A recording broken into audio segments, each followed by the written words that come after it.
સમાચારમાં આગળ વાત કરીએ તો અમરેલીના બહુચર્ચિત લેટરકાંડ મામલે મોટા સમાચાર સામે આવ્યા છે। લેટરકાંડના આરોપીઓને જેલ મુક્તિ મળી ગઈ છે। અમરેલી સબ જેલમાંથી બહાર આવીને ભારત માતા કી જય અને વંદે માતરમના નાદ લગાવ્યા। સાથે જ સત્યમેવ જયતે કહીને લેટરકાંડના આરોપીઓ જેલમાંથી બહાર આવ્યા હતા। દ્રશ્યો આપ જોઈ રહ્યા છો ટીવી સ્ક્રીન પર, જે બહુચર્ચિત લેટરકાંડ થયો। જેલની બહાર મોટી સંખ્યામાં લેટરકાંડના આરોપીઓના સમર્થક પણ ઉમટી આવ્યા। લેટર ઓરિજિનલ હોવાની મનીષ વઘાસિયા ઘટસ્ફોટ કર્યો છે। લેટર અને તેમજ કરેલી સહીઓ ઓરિજિનલ હોવાનું પણ તેઓએ જણાવ્યું છે।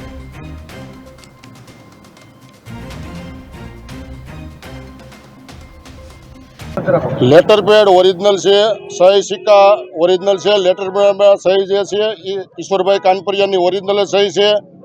એનો એફએસએલ તપાસ કરાવો। હું 1999 થી 2004 સુધી રાષ્ટ્રીય સ્વયંસેવક સંઘનો સ્વયંસેવક હતો અને રાષ્ટ્રીય સ્વયંસેવક સંઘમાં તાલુકા શારીરિક પ્રમુખ હતો। 2004 થી 2015 સુધી અમરેલી તાલુકા યુવા ભાજપનો પ્રમુખ 2 વાર જવાબદારી મારી પાસે હતી।